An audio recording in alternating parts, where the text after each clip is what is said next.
Welcome to Grow Radio, bringing you a different podcast on the hour, every hour. Hey folks, and how are you doing today? Now, welcome to this episode of the Grow Radio Show, where I talk to people involved with Grow Radio about how they get involved with Grow Radio, basically. So it can be presenters talking about their shows, it could be event organizers talking about the events that we're going to cover, or sponsors talking about what they do and what they love.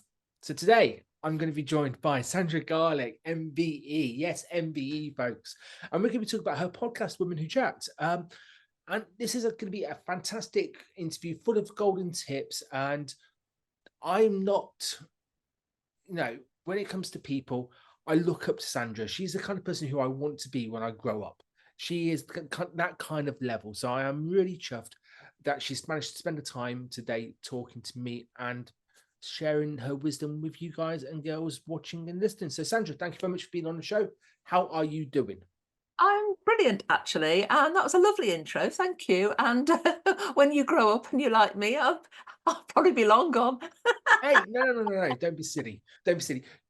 How you've built your network, the ethos and values that you share with it, is something that everybody should aspire to. I was only talking to someone a couple of days ago about your network and why they should join. So to be fair, that's kind of what I mean by when I grow up. That's kind of what I'm looking for. But I digress, and we're not talking about your network at the moment. We're talking about your podcast. So your podcast is called The Women Who Chat. Is it called Women Who Chat, or is it called Women Who Chat? It's Woman Who Chat. So my business is Woman Who. So I wanted to base the name of my podcast around the name of the business, so that people, if they were tuning into the podcast, they would see Woman Who. Oh, what's Woman Who all about? And then they'd move on to the website. So everything I do has got a journey mapped out. Everything I do. So the podcast was part of that. Everything has to align with each other. Everything has to dovetail into each other. So that's why I called it Women Who Chat. Brilliant. And we'll talk about kind of dovetail and making it all fit in, because that's one of my key things that I love to kind of talk about, but I also love people to have, because I don't want podcasts to be just that extra thing that they get done at some point. I want it to fit into the strategy. So we'll talk about that in a bit. For the people who are watching and listening, who want to listen to Women Who Chat, it's obviously available on Apple Podcasts, Spotify, and YouTube as well. So just type those in, or or to make it easier, you can listen to it on Grow Radio every week. It goes out live on a Tuesday at 3:00 and 8 a.m. on Fridays. As other times, you can check our socials to find out those. On the Explore page on Grow Radio, you can find links to Women Who Chat, Apple Podcasts, Spotify, and also you can listen to it on demand on there. But Sandra, why would people want to listen to Women Who Chat? What's it about? And what's it about? Well, when I started it, it was literally an interview with one of my academy members, and that's how it started. And there were 10-minute coffee chats. And it was all about having a chat. And I used to say to the ladies, look, if you've never been on a podcast before, come on, let's chat about your journey and share some top tips. So the idea was it was going to be something that would inspire other women by listening to other women in business journeys. But also they'd be sharing a couple of top tips about their expertise. And I found that we were building up this whole knowledge base of top tips. I was highlighting the ladies that were featuring on it. It was starting to grow my podcast. So that's how it all started out. It literally was to showcase women in business, but also to inspire women in business. Nice. And you've put that in your blurb as well, in your description of the podcast. It's so important. And what I love is that you get people on you get the same guests on repeated times, but talking about different topics, which is a lovely thing to do. So you actually get to know that person a little bit more. Yeah, and I have monthly topics. So in my business, each month I have a feature topic. The reason I do that is it makes it so much easier in my business to talk about one theme each month. Easier for my content, and then it's easier for the podcast as well. So when I try and schedule it in a time frame, and I try and discuss that particular topic as part of the podcast. So each month you've got a range of topics. So, we're talking about that specific topic, but we're talking about the business, and we're talking about the inspirational journey and the top tips as well. Which is fantastic. And I want to make everything that I do, anything for my listeners, as easy as possible. Yeah. So for me, And I was talking to another guest on a previous show about this, about using the same jingles in different places, so people get to recognize that jingle as part of your kind of brand identity. And I called it kind of, yeah, it's just being lazy. It's just basically using that one idea or one thing and using it as many places as possible. But as you said, it's an easy way of doing it. It's a smart way of doing it, because then your audience actually gets content around that theme in loads of different places. They get to listen to a podcast about it. They get to talk to you and see your content. You have monthly masterminds as well, don't you? Which kind of work around that Exactly. So theme as well. the masterminds, my my academy network, monthly network as well, my open network every month, it's all on that topic. So for example, a topic we've done recently is mindset. So everything that month was featured. The blog was on mindset, the networking was on mindset, the mastermind was around some mindset work, and my podcast has featured mindset. So it just makes it so easy. Yeah, yeah, it really does. Now, when you first started it, because you've been running your podcast for a couple of years now, Yeah. and there's a lot of episodes available, which I do recommend people to kind of go onto Apple Podcasts or Spotify and just take a look at some of the topics and some of the names and just kind of delve into a few of those. But when you started your podcast, you said it was part of your strategy. How did it become part of your strategy? I've known I've known you for many years, Gary, and I remember years ago, it must be over a decade, coming to a workshop that you did on podcasts, and I thought I want to do that, and it was always on that to-do list. I want to do a podcast, but I was overthinking it, making it overcomplicated, and it's so simple to do, and once I got over that, it's so simple to do. There was no going back. And, I did sort of hesitate at the beginning. Was anyone going to listen to this? But it's about persevering, I think, because now I've got, I don't know how many episodes I've got. I'm in the 80s or 90s or something. But now I've got that collateral behind me. People can see it's an established podcast. So even if no one listens to an episode, you're still putting content out there. And when I listen to people's podcasts now, or if I come across somebody new, I go back and listen to their back podcasts. So people might do that with mine. So it's good, even if you're going for a year and you're not getting traction, still do it. I see so many podcasters suddenly stop and then you've got nothing. This is the story of my life, just talking to people about consistency of releasing episodes, not just in terms of on a regular basis, but keeping at it. When I'm talking to people and when, hell, even my bundles that I sell as kind of production, they're always in blocks of 12, and they're in blocks of 12 because for monthly podcasters, obviously 12 months in the year, which makes sense. There's 12 weeks in a 90-day planning period as well. And also, most people don't kind of think to themselves, oh, what's my podcast going to do in 10 episodes' time? Well, actually, the way that I work is you need to think about it in 10 or 12 blocks time. So you have got that consistency there. You have.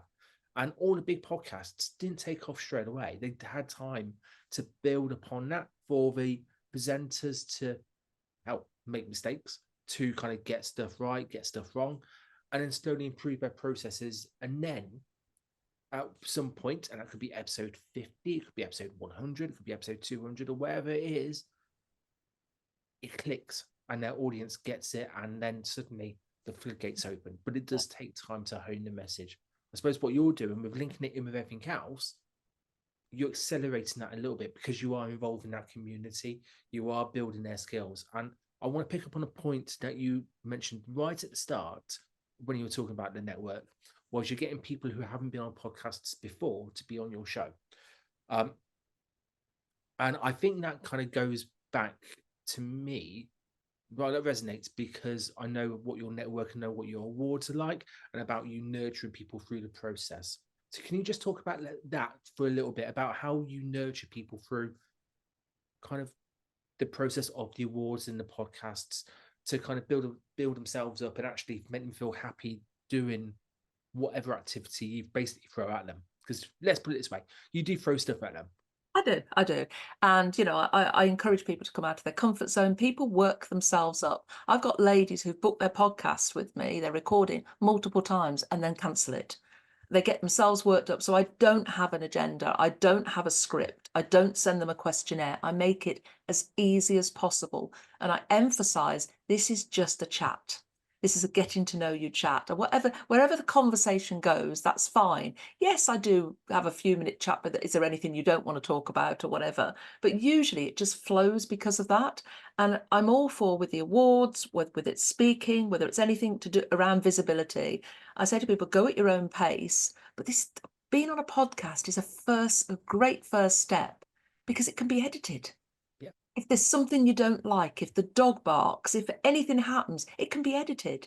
You know, if Yeah. something doesn't come out right, if you get a coughing fit, it can be edited. So there's nothing to worry about. And that's what I say, whether it be through my awards or anything, I'm there to hold your hand. And Yeah. I want people to go on a journey, and I want to not drag them, but I want to create the opportunities so that they get the experience. They might come on a podcast and say, oh my God, I'm never doing it again. I've never had that. Everyone that's featured on my podcast said, oh my God, I really enjoyed that. It wasn't like a podcast at all. It's just a chat between two people. And isn't that the best podcast to listen to normally, when you are literally just, you feel yourself earwigging almost into someone else's conversation? Yeah. For me, that is kind of the gold standard. Yeah. And Yes. I get there sometimes, but other times it's like, you're thinking, right, how am I going to get this to flow? How am I going to get this to flow? Because people are nervous. Yeah. People are nervous, and they're nervous of what they say. And then we can sometimes get to the end and say, oh, I didn't talk about. I say, it doesn't matter. We can do a second one. And that's what I've said to my academy members when they join. You can be on the podcast as many times as you like. It gets up your experience of being on, and so many of them gone on to launch their own podcasts, which is great as well. And I feature on other people's podcasts as well as doing my own. It's great to be on both sides. For you, what do you get out of being a guest on someone else's podcast as a kind of host yourself? It's a two-pronged thing. I get to obviously share my content on other people's podcasts. I basically, I'm going into their network. I'm going into your audience. But the other thing for me is when people come on my podcast, I learn things from other people as well by featuring. So I pick up things that I like, pick up things that, I don't want that in my podcast for that reason, but I pick up ideas as well. So it's great to learn from others. I'm always learning. I'm like a sponge. I love sucking up new stuff. And I think you can learn by listening to other people's podcasts as well. I have podcasts. I'm an Apple person, so I have them in the car. And that's where I tend to listen. Every journey I do, I've got a podcast playing. I follow the ones I like, and then I go into their back issues as well. And I will, if I find one I really love, I'll go right back to the beginning and listen to some of their early episodes as well. The content that really resonates with me. Love it on so many levels. And I'm just thinking while you're talking, yep, I do that. Yep, I do that. Yep, I say that. And everything you said could be replicated into a podcast workshop easily. Yeah. Because it's so true. When I'm talking to people about listening to podcasts, and I recorded a video about this literally a couple of days ago, there's no downsides to listen to a podcast, regardless of what level you are. If you're a beginner, you can pick up stuff, you can learn stuff. If you're an intermediate kind of podcast skill level, I call these people Sues. I call the basic people who have no idea what a podcast is. They're Barrys, because it's a similar name to me. Sues are the people who kind of get a podcast. They listen to it a few times. They might have been a guest on a show, but mainly they listen to it for enjoyment. And then you've got the people who get it, and they're Daves, and they're people who really kind of get podcasting. And I class you as a Dave. Maybe you were a Sue when you first started podcasting because you kind of knew about it, but not quite. And to be fair, you might have been a Barry once you right at the start. Yeah, there's not that many Barrys now, to be fair. There's not. But I love it. And for every level you are in terms of podcast experience, you can get something out of podcasting. You can take the bits that you like and kind of start to maybe tweak them into your own. The bits you don't like, you'll never do. All those bits you can kind of do. And it's so important to do that. But I learn stuff from every podcast that I edit. And full disclosure, folks, I edit Sandra's podcast. So I get to hear the unedited version, which, to be fair, is very, very, very similar to what comes out of it. There's not that much editing that goes into it, bar taking a few pauses and ums and all that kind of stuff out. But to be fair, the actual content itself is golden and it flows really well. So when you were saying that you don't have a plan, that you don't really, you have a framework and you just talk to the people about it, it just makes the end product just that little bit easier to listen to. So congrats to you on that. But yeah, listen to podcasts. There's no downsides whatsoever. And it's about thinking. I do plan in advance, as you know, Gary. I have my schedule, and my schedule is aligned with what's coming up. So I link it to my business. So I've learned about, we've refined my intro, we've refined my outro. I've now incorporated adverts, which I didn't do before. I promote things I've got coming up. I use it as one of my marketing tools. I get a huge enjoyment out of recording it, and I batch record now as well. So where possible, I'll have just a day or a morning just recording back-to-back podcasts, because when I'm in flow, they come across much better. So yes, I do the odd one here and there. I open up my calendar to people, and I do the odd one or two, but I love batch recording. And it just, and I've since recently, and it's ideas again from other people's podcasts, started doing my own content as opposed to always interviewing somebody else. And I've interviewed my first man as well. So it's not all about the women, because so many men were saying to me, I'm inspired by these stories. So I thought, let's get some men on here, great. And the thing is, the award ceremony, okay, your network is called Women Who Awards, or Women Network and that kind of stuff. But you have got a category for men as well in the award ceremony that happens. So yeah, it makes sense to have men in your podcast. I've been to a few of your events as well. It is inclusive to men as well. I'm saying that as a person who has attended a couple of the award ceremonies. They're great, absolutely great. They're fantastic, lovely, supportive, nurturing. I don't know what else I can say about it. It's just such a lovely atmosphere, even down to the fact you get everybody on stage if they're finalists. That's for me. Everybody who enters my awards gets their moment on stage. That's really important for me. But it's about inclusivity. I don't want anyone to be excluded. So I think about, I've got people with disabilities. How are they going to get up on stage? I'm thinking about that in a different way this year, thinking about, making sure everybody's included, and that includes men as well, and I even say to women, you can bring your daughters. It's about making it really, we've had babies in the room, we've had babies winning, up on the stage with their mums receiving the awards. It's about including everybody, and it's really important to me. The same with the podcast. The topics are they can be listened to by anyone, whatever stage you are in business, and whether you're male or female. Brilliant. So if people did want to pick up the episodes, is there any kind of key episodes you would recommend people listening to, or any good jumping on points? How would you recommend people kind of jumping onto your podcast? Well, I've done a few on my own about specific topics. They're quite useful, actually, because they're more learning podcasts, and I share a bit of my backstory on them. I share things I've done, both wrong, maybe mistakes I've made, or I call them learning curves. So they're pretty good. But also, I'd start how I start with any new podcast. Listen to the most recent episode first, and then look at the back catalogue and see what piques your interest. So the early ones are just interview with, and it's a named person, whereas the latter ones over the last sort of almost 12 months have been chatting about, or, a question or something. How do you do this in business? So look at the topic, look at the title of the podcast, and if it resonates with you, listen to it. And I think that's the easiest way to select. And so I always start at the most recent and I work my way back. I just scroll through people's back catalogue, think, oh, that looks an interesting one, I'll listen to that. Yeah. And to be fair, folks, that's exactly what I do. Yeah, exactly what I do.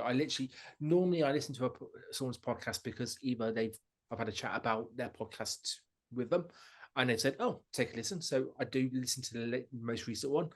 And then I go through the titles, and if one grabs my attention, or there's a particular guest or particular topic that I'm really kind of interested in, they're the ones I kind of go to. I would also listen to the trailer or the intro episode as well, because typically that shows the difference between where they started and where they are now, which is quite cool to see. And also it gives me a flavor of who they are and what they do and why they've kind of set that up. which is quite cool as well. So yeah, it is a great way of doing it. Now, we've spoken about your podcast, we spoke about your network, and how you're really inclusive and nurturing at the same time. What's coming up? Have you got anything happening in 2024 that you just want to quickly shout about? I've started delivering my speaker boot camps now, because my events, I try and shine and give opportunities to women, to my members, to share their story on stage. And I think, I've chatted to them on the podcast and I realize I've got an amazing story. And I think, wow, you'd be great on my stage. So my speaker boot camps are a regular occurrence now. My awards are twice a year now. So I have the Woman Who Achieves Awards, which always happens around May, June time. And then I have the Solopreneur Awards in October, which are really important to me. That's sort of high-fiving all the women that are doing it on their own. Mm-hmm. Brilliant. And where can people find the dates and all that kind of stuff for those, and get more info about the network and also the podcast? Yeah, so everything I do is on my website, everything. So whether you want to attend a Woman Who event, whether you want to enter the awards, whether you want the links to the podcast, everything is on the website, womanwho.co.uk. Brilliant. I'll put those in the show notes, folks, so therefore you don't have to search for it. Literally, wherever you're watching or listening to it, check the text and you'll see the link there. But I would say connect with Sandra. Before we kind of go and sign off, quick kind of idea, link between podcast and public speaking. Yes or no, in your view? Absolutely. Because once you start speaking on a podcast, you're starting to get comfortable with the sound of your own voice, and you've actually found your story as well. Love it. So if people wanted to kind of connect with Sandra, check out her website, put links in the details there, listen to it on Grow Radio, but also check it out on YouTube, Apple Podcasts, Spotify, and the loads of us that are out there. Sandra, I think I'm going to call it a day here, but we'll get you on our other show, the Grow Show, to talk about your backstory and your journey and your new exciting podcast that you're launching in the summer. But that will be in a few months' time, if that's all right. Absolutely. Crack in. Folks watching here, listening, thank you so much for joining us. I've been Gary Jones. She's been Sandra Garlick MBE. And we will see you all soon. Take care. Bye-bye. Bye. Thank you for listening to Grow Radio, bringing you a different podcast on the hour every hour.